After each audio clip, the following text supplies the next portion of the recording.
Hare Krishna. So we have come to the mantra 6 of Sri Isopanishad.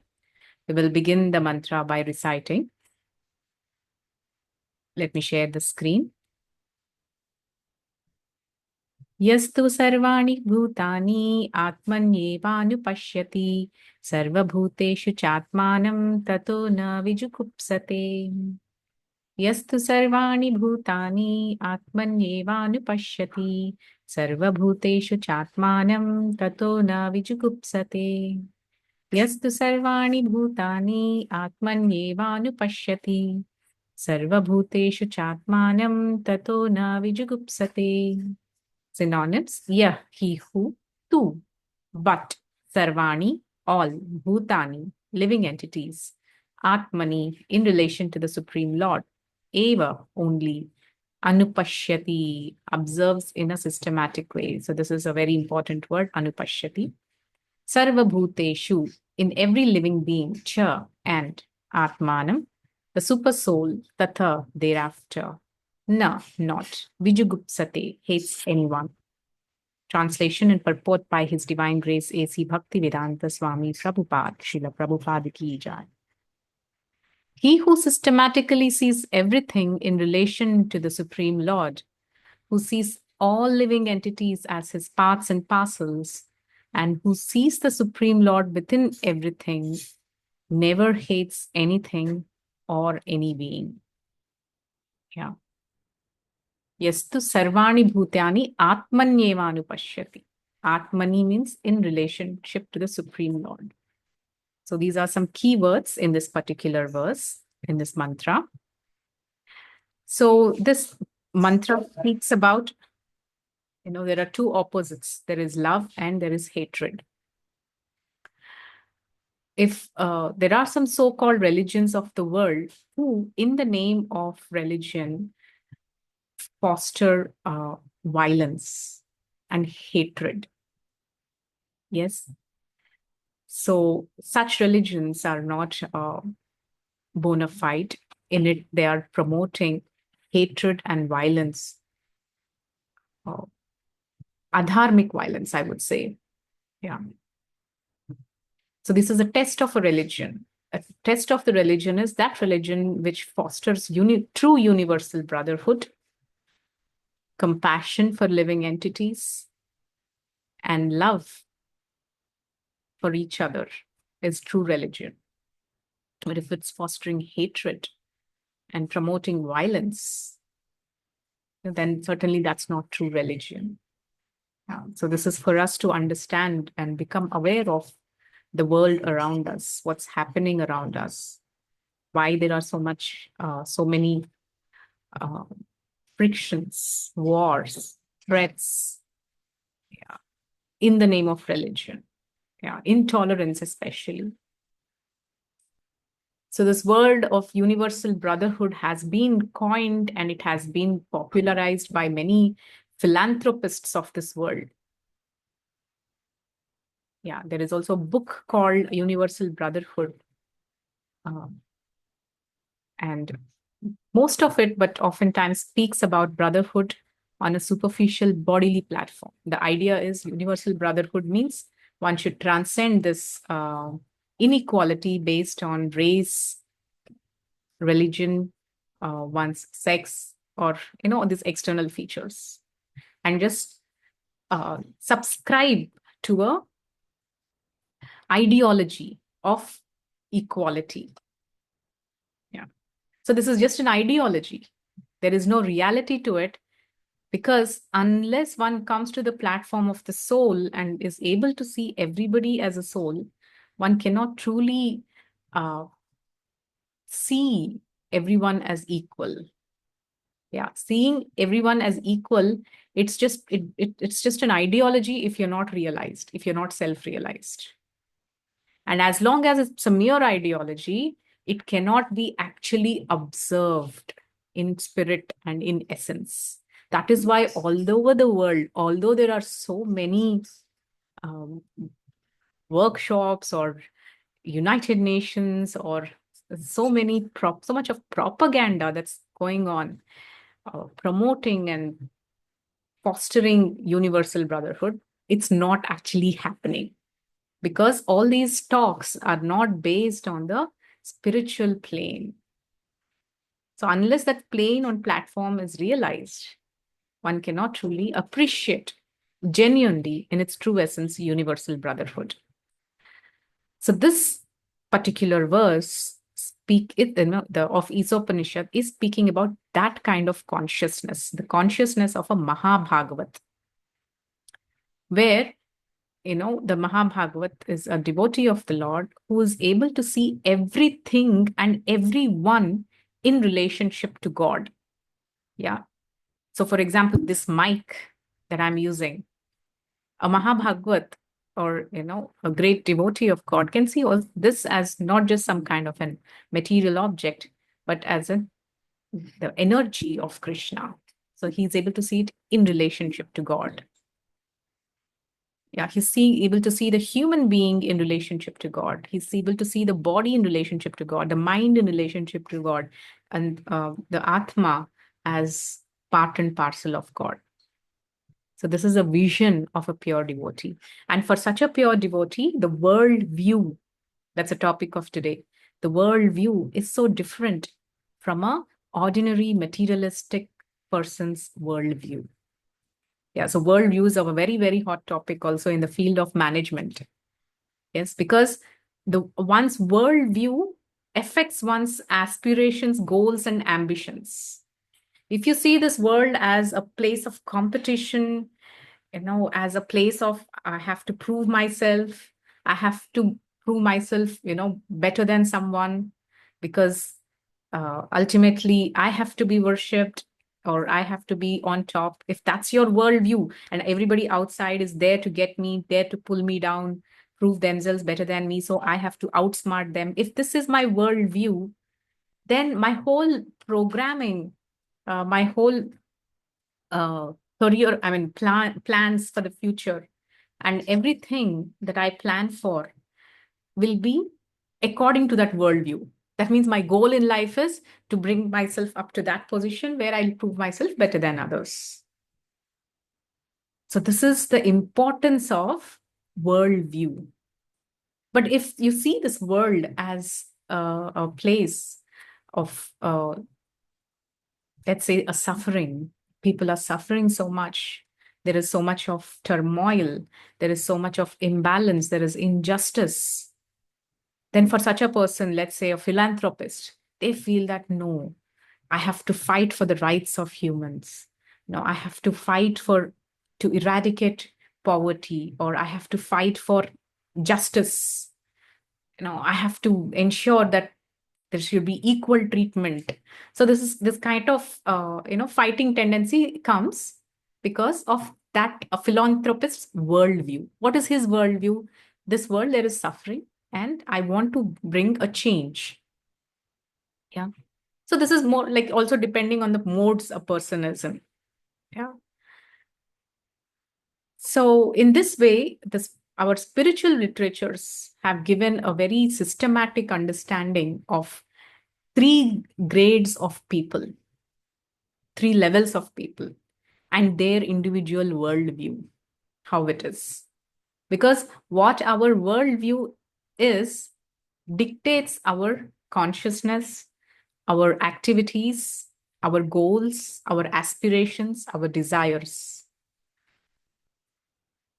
So this is a very beautiful verse.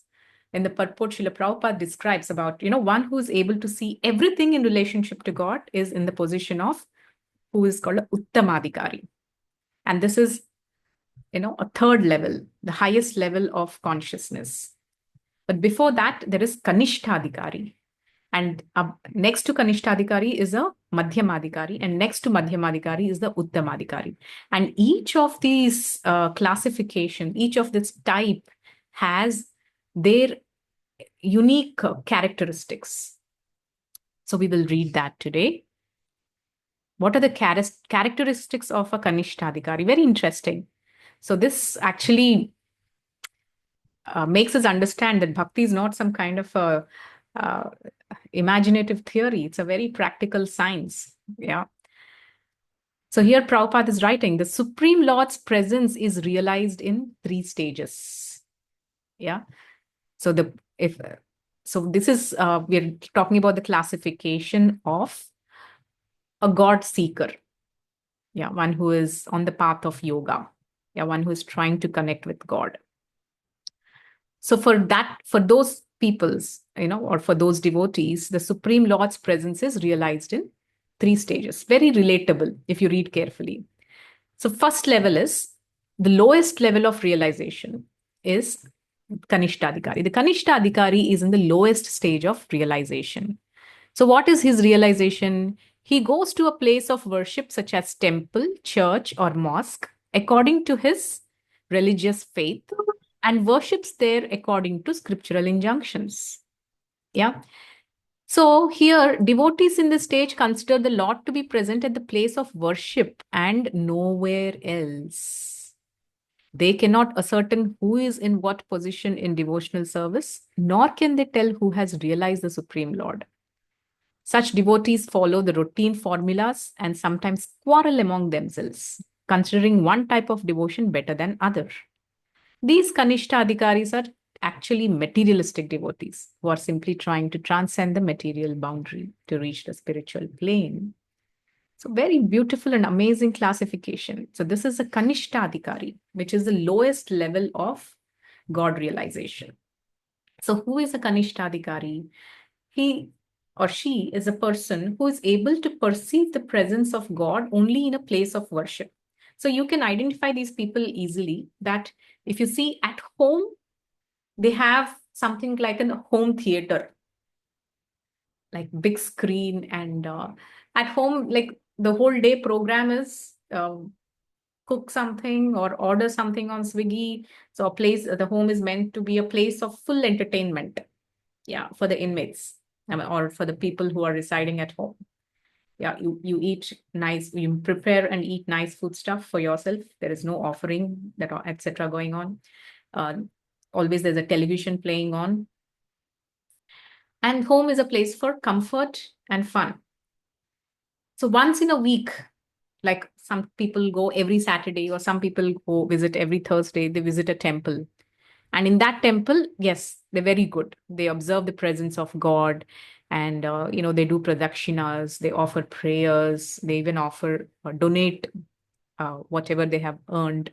They donate a little. That's good, fine. That's something, of course, better than atheism. So this is generally the typical lifestyle of a Kanishtadhikari. They can see the presence of God only in the place of worship. This is the Kanishtadhikari mentality.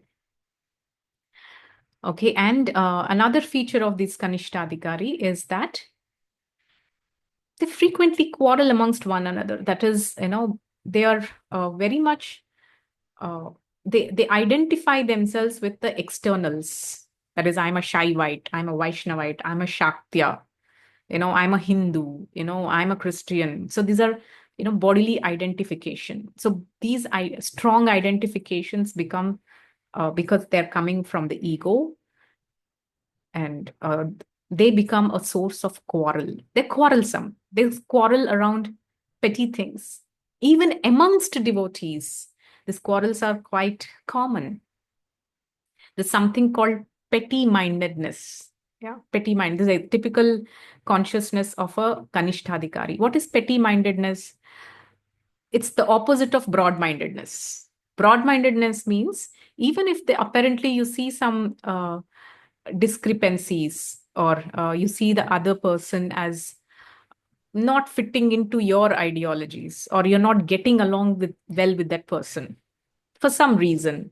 Let's say, especially when you're sharing rooms, when you're sharing the same room, or you have to share your space with someone, these kind of uh, differences become very much highlighted. Yeah. So what is petty mindedness? Petty mindedness is when the small things become a source of quarrel. So Kanishtadhikaris are very quarrelsome. They always pick up quarrel with people. Why? Because their identification is very external. Yeah, and they're carried away by the externals.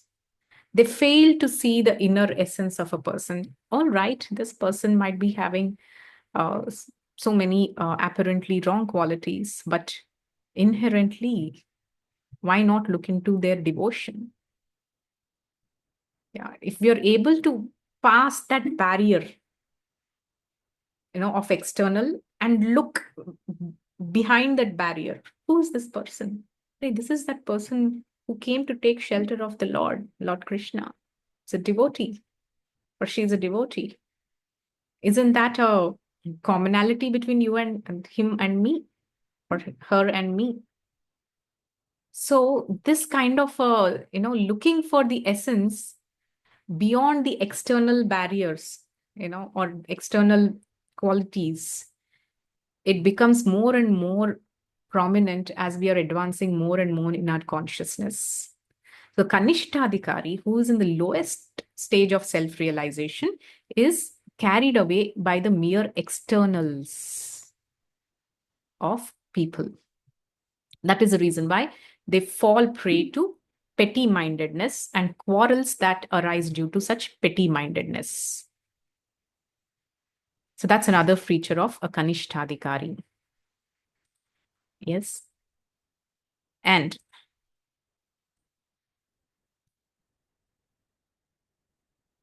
another feature of this Kanishtadhikari is they cannot ascertain who is in what position in devotional service. And nor can they tell who has realized the Supreme Lord. So that is the reason why Kanishtadhikari they make a lot of offenses. Because prematurely they begin to judge people, especially by their externals. So they cannot really understand who is really a self-realized person. For example, there is a great demon whose name is Vritrasura. He comes in the 6th canto of Srimad Bhagavatam. So apparently, this Vritrasura was such a demon. There is a beautiful description given about Vritrasura that he had copper color hair. And he was so huge and so gigantic and very scary to even see. Very fearful. Such a demon. How he became a demon? Because he was cursed by Mother Parvati. Yeah, so that's a long story. I won't get into the details, but he was cursed by Mother Parvati. So that's why he assumed the form of a demon. So, but that was just his external designation. Internally, he was a great devotee of the Lord. Yeah. So all the demigods were fighting against this Vritrasura. But hardly anybody could realize what a pure devotee he was. Yes. So, especially Kanishtadhikaris cannot understand the devotion or the qualification of the other person or their devotional advancement. They're simply judged based on their mental speculation. And that is why at this stage, one has to be very careful not to judge devotees based on their own calculations. It's always better to seek out help or opinions of, people who are above us, who are superior to us. So whether we like it or not, always there is a hierarchy in spiritual life. There are superiors, there are equals, and there are juniors.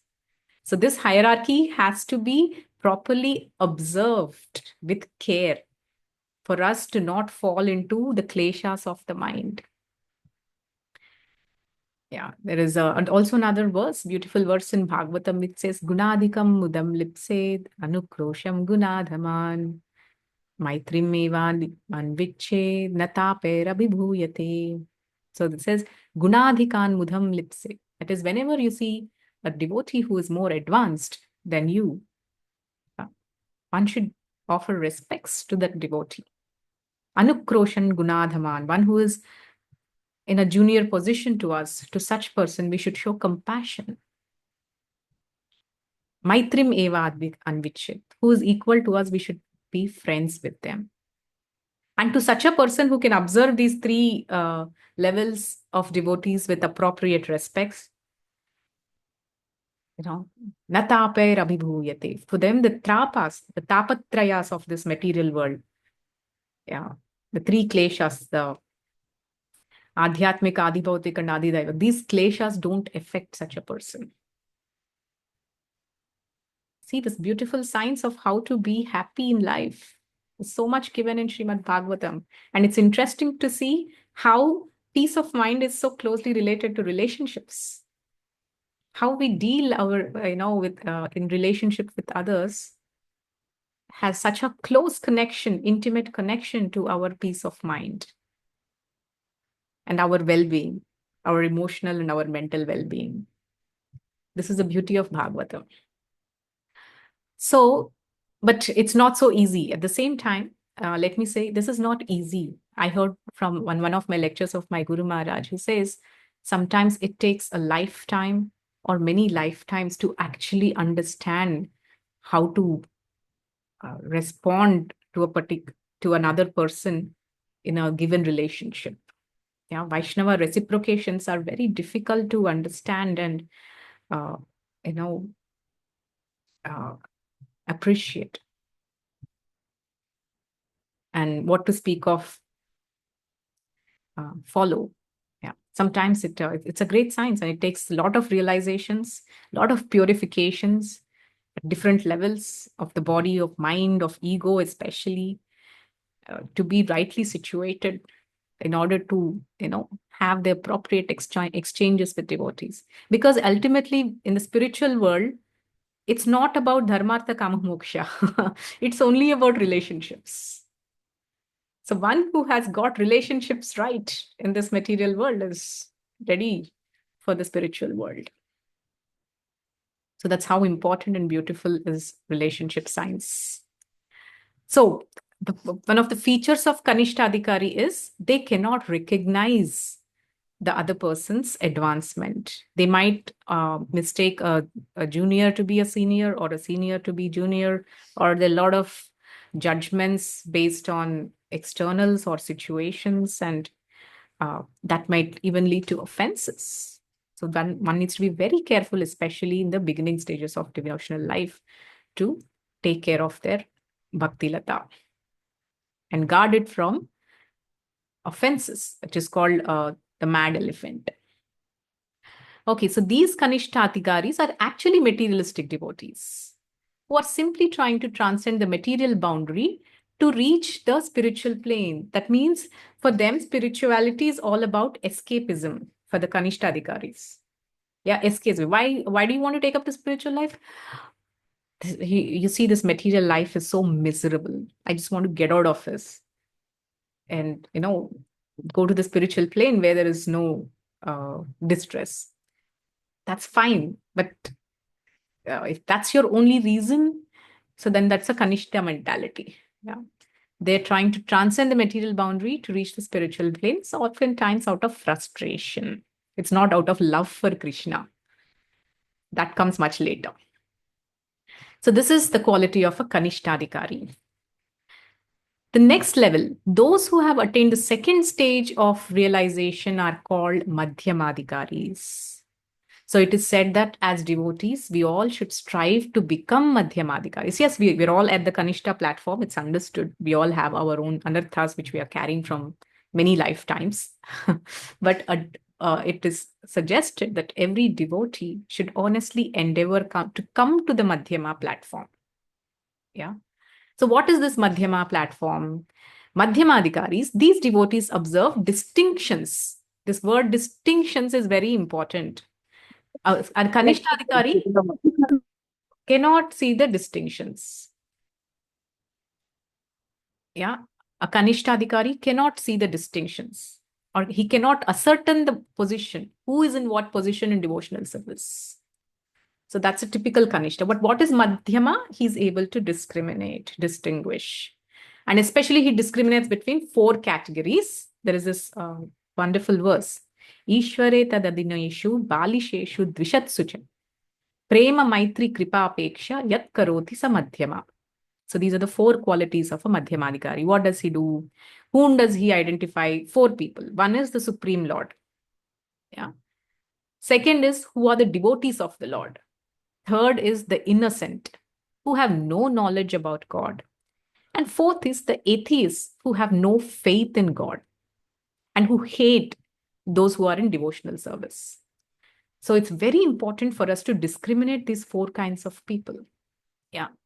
So oftentimes there is one conception. You are God, I am God, everyone is God. So this is foolishness. This is far away from a Madhyama platform. Okay. And there is a there's a jnani tendency. Then there is a materialist tendency who make friends with atheists who have no faith in God and those who are not inclined for God realizations. Yeah, so that is not a Madhyama characteristic. And with the devotees of the Lord, what they do is they become envious and they try to move away from them, because of some kind of a perceived differences. Yeah, especially quarrelsome. As I said, the quarrelsome nature is a typical of Kanishtadhikari. But a Madhyamadhikari, what does he do? How does he involve himself in these relationships? Four things: prema, maitri, kripa, apeksha.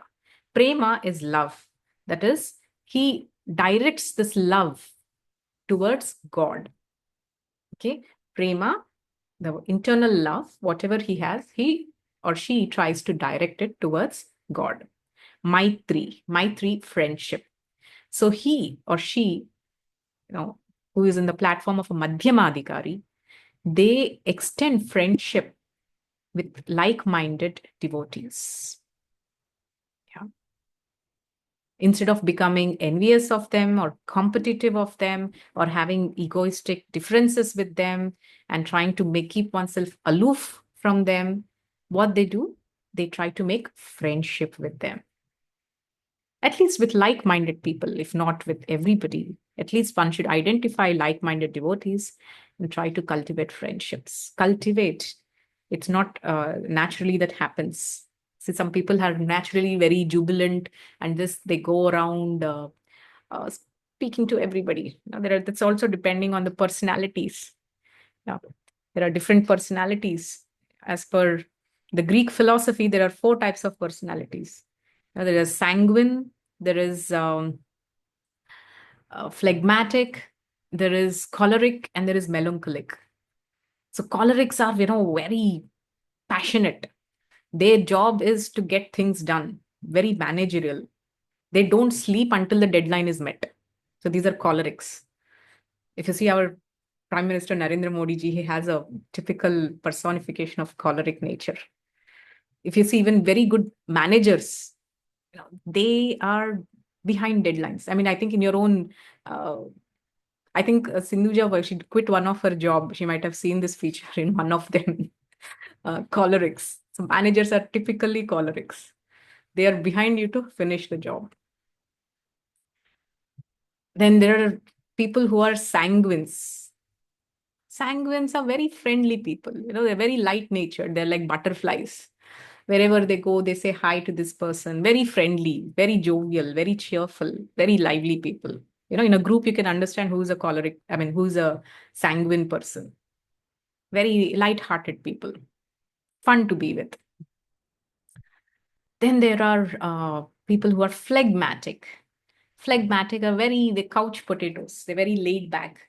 They have, it's very difficult to hurt them because they don't mind whatever you say. They take it easy. If you have to really hurt them, you have to poke them. It's important to know this classification. Tomorrow you're all getting married. You should know what your spouse is, what is their personality type. Yeah. So if you get married to a choleric guy, you have to be on your toes. Because little bit here and there, they get very furious, agitated, and there are fights. But if you're married to a phlegmatic person, how much ever you pinch, they don't move. That means if you have to get a job done through them, you have to use very different strategy. Because unless you push and poke them, they don't move only. They don't react only. Yeah. So that's a phlegmatic. Then there is a fourth type, which is called the melancholic. Melancholics are those people, they're very perfectionists. मतलब सब कुछ perfect चाहिए. Little bit, even for example, if you see them wrapping a gift, there is a gift and they put the gift wrapper, right?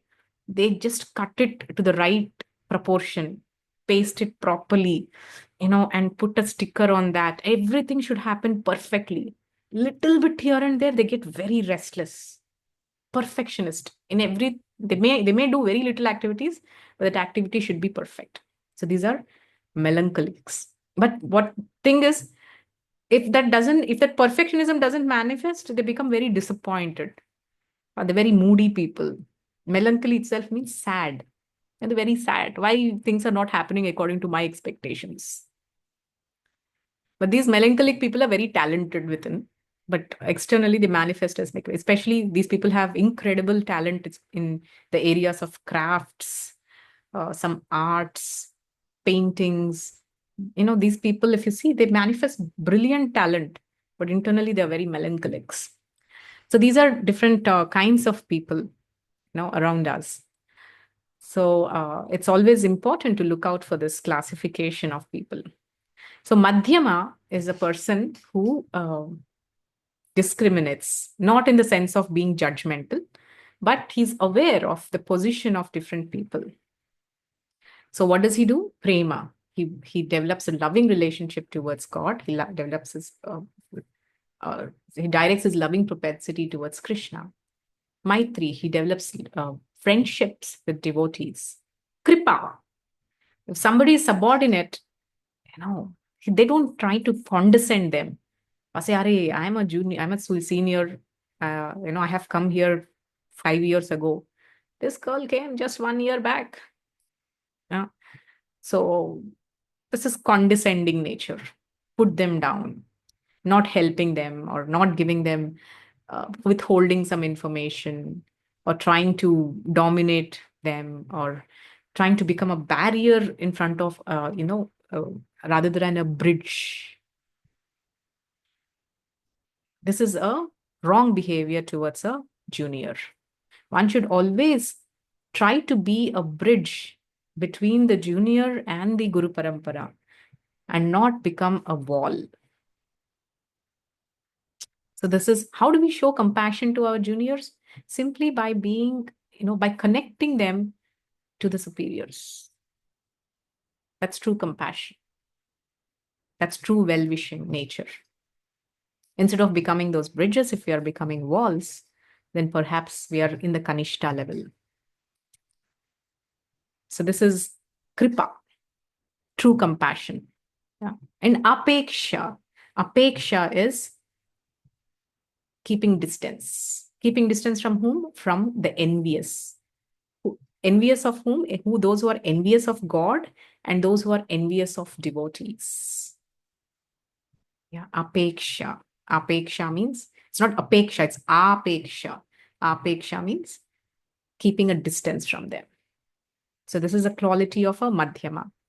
So he knows how to deal with these four people.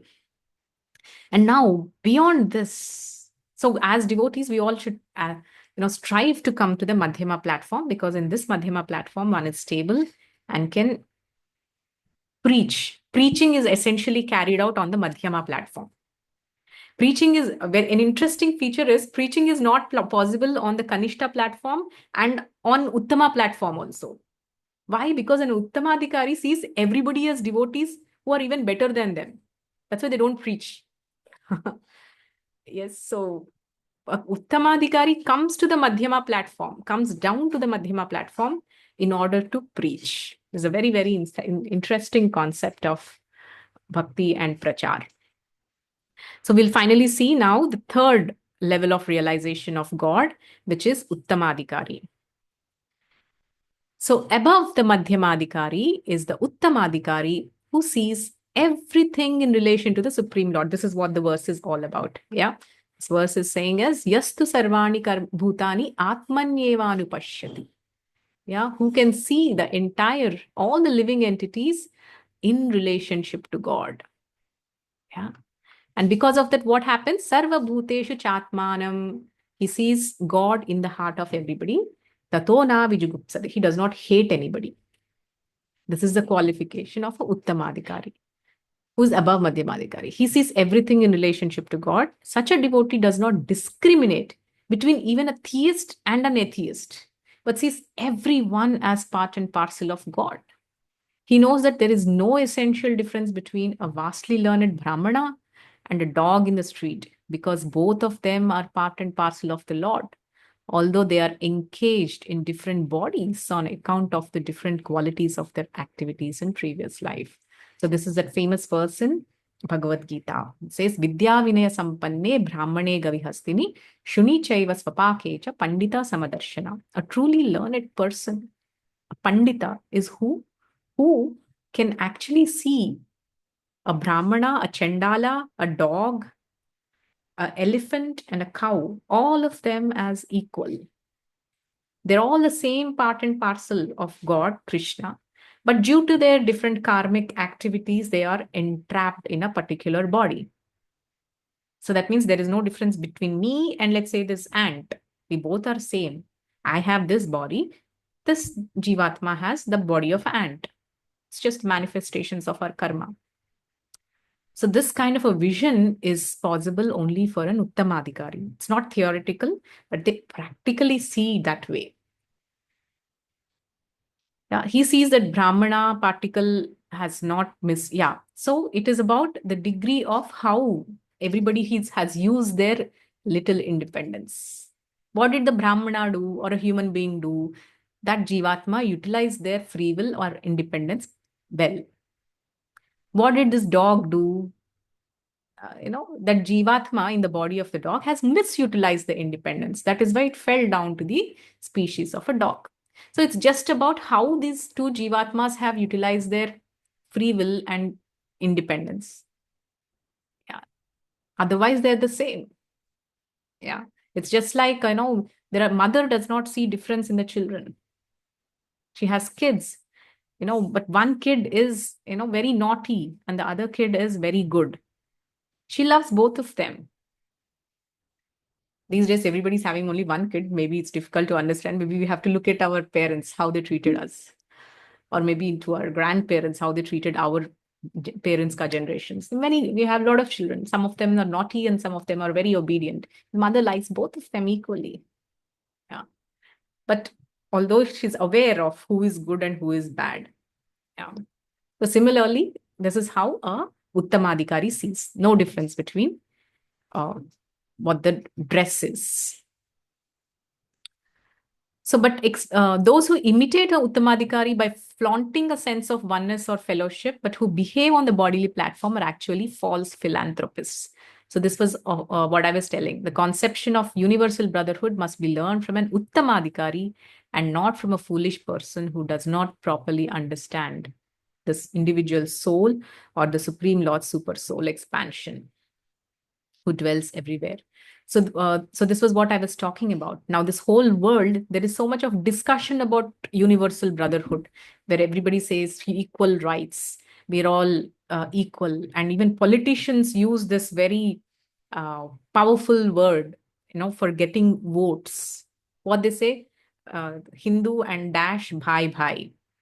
Yeah, they just declare that, and it sounds very, very powerful and apparently uniting. But if you see, the gross reality is nobody is uniting. They are fighting. They're trying to kill each other. They're even killing each other and performing mass genocides, even building, nuclear weapons to destroy each other completely. Yeah. So, but to sound good, they say, we are bhai bhai. But what you're doing behind, it's totally, planning to destroy each other. But then where is your universal brotherhood?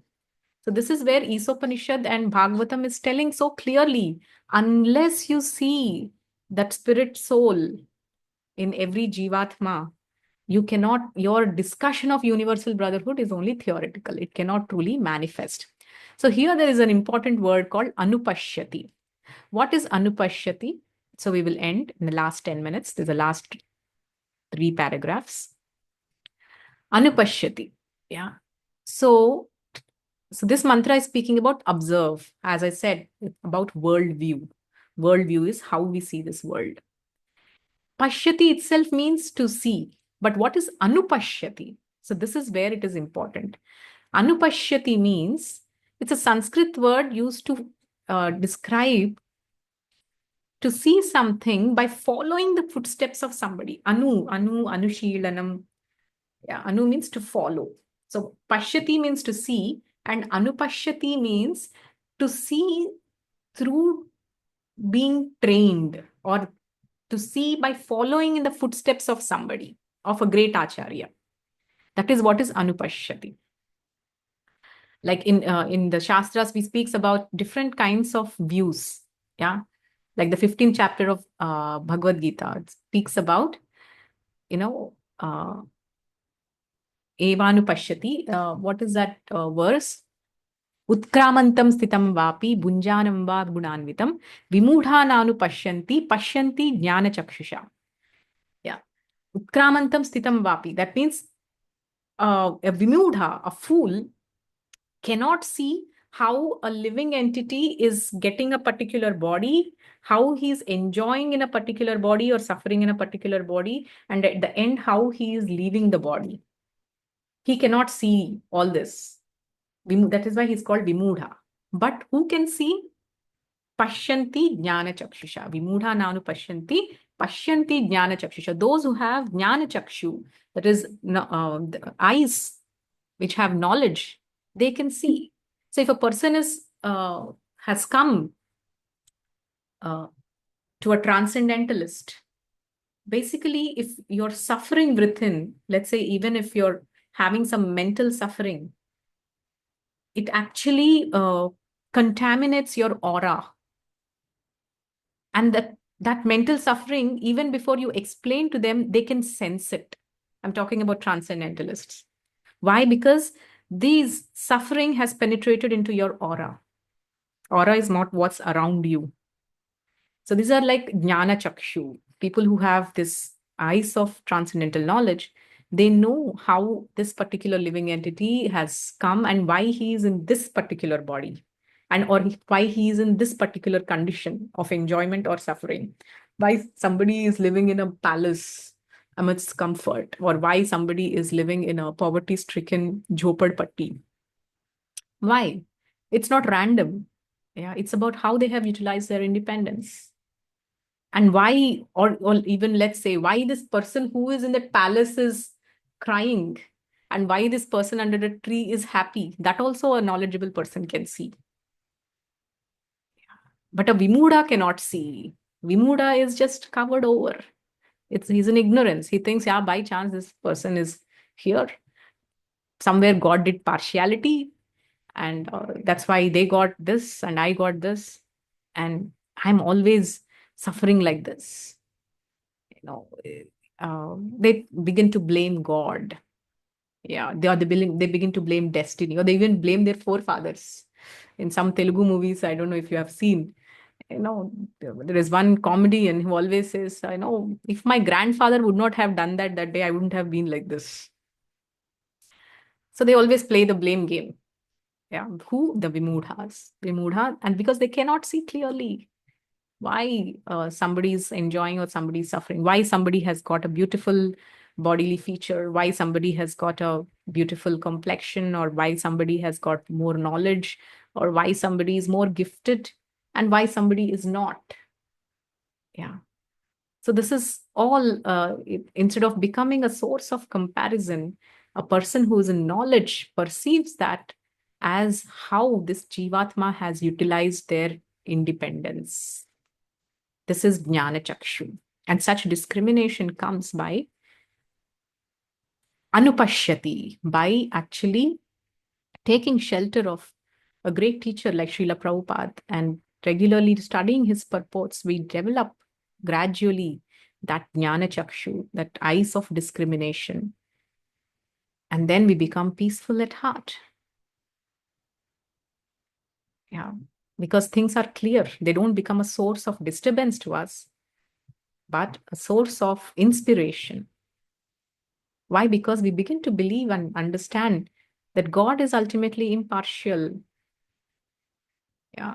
Krishna says in the Gita, Samoham sarva bhuteshu name dveshyosti na priyaha. Ye bhajanti tu mam bhaktya, mayi te teshu chapyaham. Yeah. Samoham, everybody is equal to me. We're doing this beautiful, we're going to celebrate Ramanavami soon. Yeah, we're discussing about the Vibhishana's Sharanagati. When Ramachandra has crowned Vibhishana, even before the war was fought. Yeah, even before the war was fought, even before they crossed the bridge. Even they're still in India, they didn't even reach Lanka. But, Ramchandra being so pleased with Vibhishana's surrender, just crowns him as the king. So at that time, Vanara, when Vanara comes and asks Lord Ram, "Oh Rama, you have crowned Vibhishana as the king. What?" And you are a great personality who unconditionally gives shelter to whoever surrenders to you. This is your glory. So now my question is, what if Ravana surrenders to you? You have now declared Vibhishana the king. So Lord Ramachandra says, if Ravana surrenders, I will make him the king of my Ayodhya. So this is what is Samoham Sarvabhuteshu. Who is Ravana? Ravana is the person who has abducted the wife of Lord Rama. Such an assault, such an insult, such a gross injustice, such a villain, such a demon. And Ramachandra is willing to give his own throne to him if he surrenders. This is Samoham Sarvabhuteshu. Name dveshus. I hate no one, or nor do I love anyone. Yeah, if Ravana surrenders, there is no difference between Ramana and Vibhishana. And even Bharata. I mean, the next question that the Vanara asks is, then what will you do to Bharata, who is now the crowned king of Ayodhya? If you crown Ravana as the king of Ayodhya. Lord Rama says, I will make Bharata the king of Vaikuntha. Then this Vanara asks, then what will you do? Vaikuntha is your dham, you are the king there. What will you do? Then Lord Ram says, I will simply serve all these three. So this is the opulence of Lord Ramachandra, as called, and what he means by Samoham Sarvabhuteshu. Yeah. And Name Dveshosina Priya, the condition is Ye bhajanti tu mam bhaktya, one who is devoted to him, Mayi te teshu chapyam. To that devotee, I am favorably inclined. So this is, in essence, an Uttamadikari and the quality of impartiality of God. Yeah. So, Anupashyati. Anupashyati means, the word Anupashyati means that no one should see things as he does with the naked eye. Naked eye means what we see with our eye, with our mental speculation is the naked eye.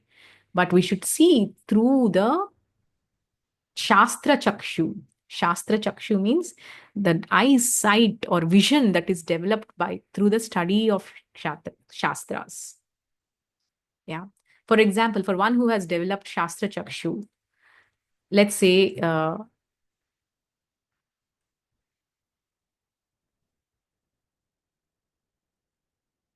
sorry.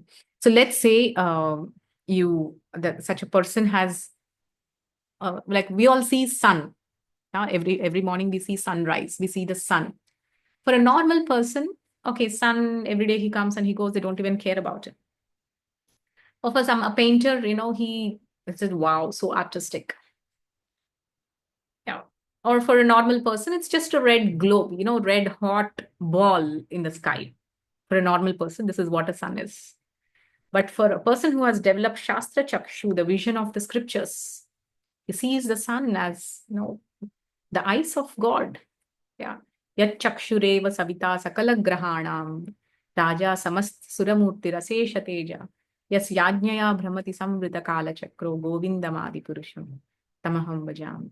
So he's seeing the sun as the eyes of Krishna, who's a bhakta. So this is what is Shastra Chakshu, Jnana Chakshu. And how we don't have that vision, but we develop that vision by Anupashyati, by following in the footsteps of great souls who are able to see that way. So this Anupashyati is very, very important. This is a gradual progression towards developing the vision of great devotees by following in their footsteps. Yes, because by Lord or his energies cannot be appreciated through the material senses. They can only be understood or absorbed through transcendental senses, and that too by mercy. So, okay.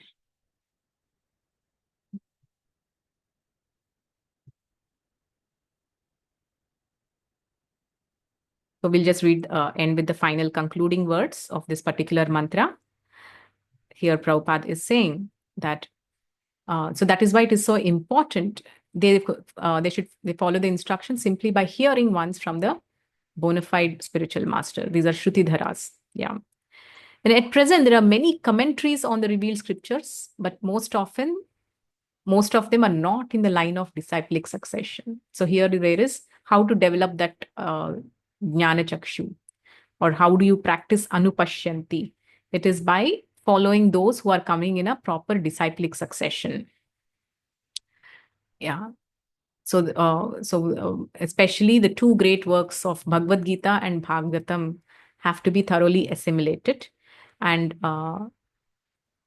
yeah, and any commentary that contradicts the principles of Bhagavad Gita or Srimad Bhagavatam is unauthorized. This is the barometer to know which is the authentic book and which is not authentic. Yes. So, and we should also try to follow those who are coming in the Guru Parampara.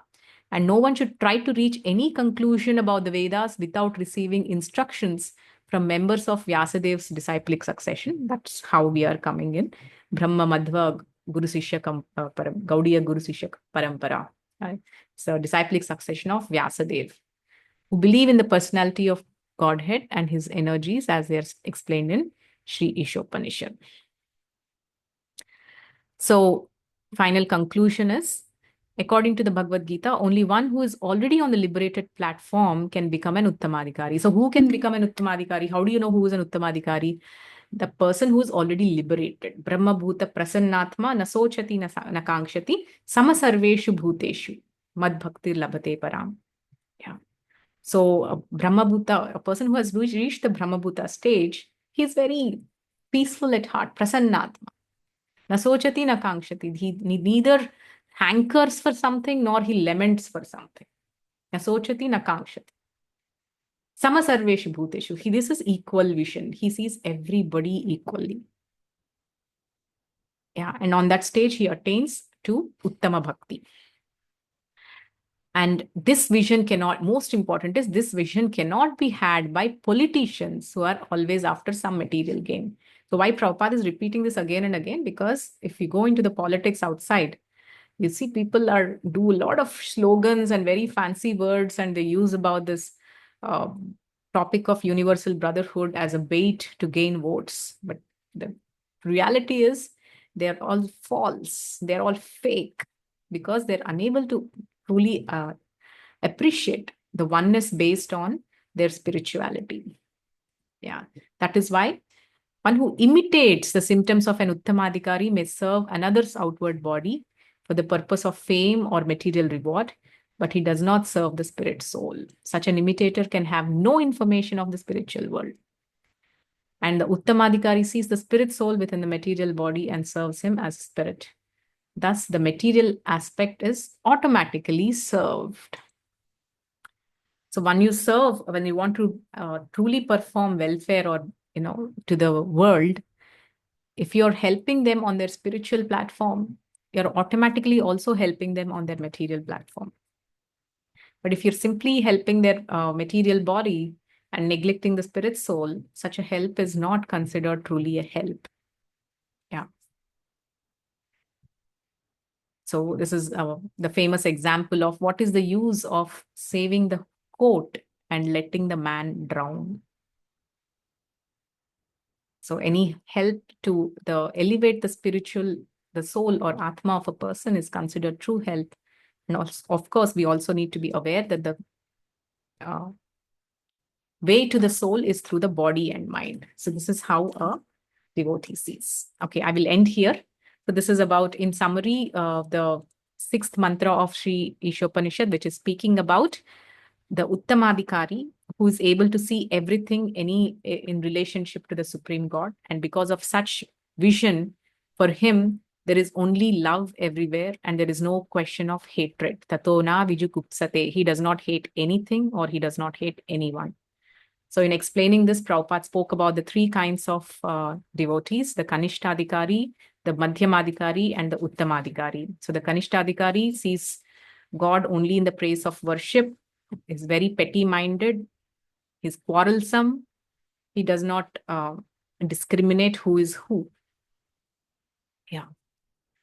And Madhyamadhikari, he can understand the differences, and he practices four things: prema, maitri, kripa, peksha, love for God, friendship towards equals, and compassion towards the juniors, and distance from the envious. This is the Madhyamadhikari. And the Uttamadhikari is,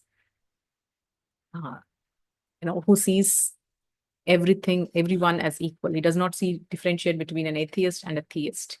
And essentially, this is a person who has a true equal vision. And he has come to the stage of a Brahma Bhuta in a liberated platform. And those politicians and false philanthropists who talk about universal brotherhood without understanding the spirit soul are actually fake in their ideologies of universal brotherhood. So the final conclusion is the Sri Ishopanishad speaks about the authentic understanding of the Uttamadhikari and his qualifications. Thank you very much. I will end here. Any questions?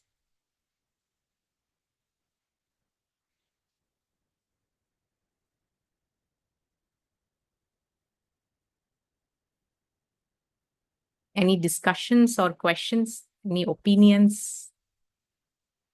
Is everything understood, clear?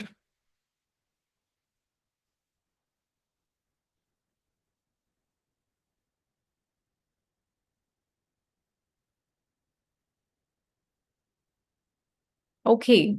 So Meghna's question is, if we find any senior envious, then what we should do? So first of all, what is your definition of senior? Is a person really senior? And your perception of the senior as envious, is that what is the reality of it? What is the evidence to it? Is it real or is it my mental speculation? Sometimes we have a tendency to feel that, okay, I am hurt. That is why it is true. Sometimes, ego can really deceive us. So that is why we should try to be genuine. If we are genuine and sincere, Krishna will connect us to teachers who will truly guide us and help us. This is one way.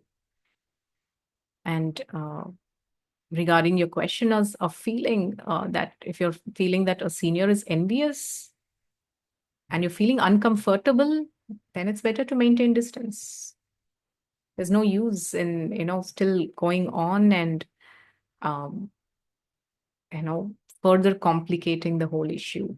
If you're not comfortable, it's always better to, if you can clarify any assumptions, that's great, but that requires a lot of intelligence and ability to control our mind and not get carried away.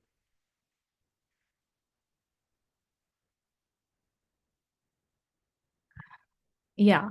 So that's what you need to clarify. You need to clarify that by appropriate opening. See, here, so the thing is, you have to clarify with a proper approach. Proper approach is you have to approach whoever is guiding you. See, one thing is when we are in a devotees association, it's like a family. Yeah. It is said that when the dynamics of family can be seen within a community that is a success of the community. So when we are living in a family, especially these days, we are living in nuclear families and single child. But if you appreciate any family, in family, there are so many differences. Brothers fight, sister fights, they even pull their hair. But in the end of the day, they are together, knowing that this is my family, right? So there are differences. So the differences can be sorted out. So you need to approach your guide who's guiding you and clarify with them with suitable approach, not in the mood of blaming, but so there is a mood of approach which says about, dear Mataji or dear Prabhuji, this is how I'm seeing this. This is how I am feeling, genuinely, hurt or pained or irritated. Can you please help me, how to see this or how I need to react to this? So, when we genuinely seek help in the proper mood, we get help. But if we go in a bashing mood and just throw up our tantrums, so generally what seniors do is they wait until, you're in a position to actually receive the guidance. So misunderstandings do happen, but then yes, it takes time to outgrow these stages and then see the similarities and not the differences. But definitely in the beginning stages, there will be a lot of adjustment issues, and such issues have to be intelligently dealt with. They should be intelligently dealt with. That means one should not get carried away by the mind, and one should not suffer also. If we silently keep on suffering in the mind and forms so many mental cobwebs that at once it bursts out like, like a cooker. In cooker, so much pressure is building on, and all of a sudden the whistle comes, and, so much of outflux. No, don't build that pressure. The moment you're feeling that lot of disturbance, go and clarify with the right person. With the right person, that's very important, with whom you're comfortable in opening your heart and sharing. And and this is not uncommon. This is very common in association of devotees. We should handle them very intelligently and with proper, careful guidance. Okay, so if there is some issue, so what issues that you have written on the chat are very specific issues. And so it requires a personal guidance. It cannot be discussed on a public platform. Yeah. Okay. Any other question? I hope this answers your question, Meghna. Okay. All right. Any other question?